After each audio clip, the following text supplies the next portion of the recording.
बिस्मिल्लाहिर्रहमानिर्रहीम। आज हम पढ़ रहे हैं लहन का बयान। लहन का लुग़वी माना है गलती या लबो लहजा। कायदा: लहन से मुराद कुरान करीम को तजवीद के ख़िलाफ़ पढ़ना है। लहन की दो अक़साम हैं, लहन जली, लहन खफ़ी। लहन जली मोटी और बड़ी गलती को कहते हैं, ऐसी गलती जिससे माना तब्दील हो जाए। लहन जली हराम है और इसका मुर्तकिब गुनाहगार होता है। लहन जली की सूरतें: नंबर 1, हरफ को हरफ से बदल देना, जैसे कुल से कुल। हरकत को हरकत से बदल देना, जैसे आराईता को आराईतु पढ़ना।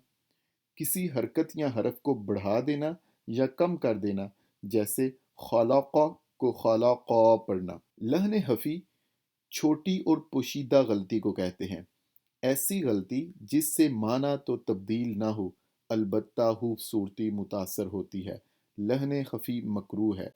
लहन हफ़ी की सूरतें: लहन खफ़ी सिफ़ात आर्ज़ा में गलतियाँ करने से पैदा होती हैं, मसलन किसी जगह पर इदगाम ना करना, इक़लाब ना करना वगैरह। जज़ाकुमुल्लाह।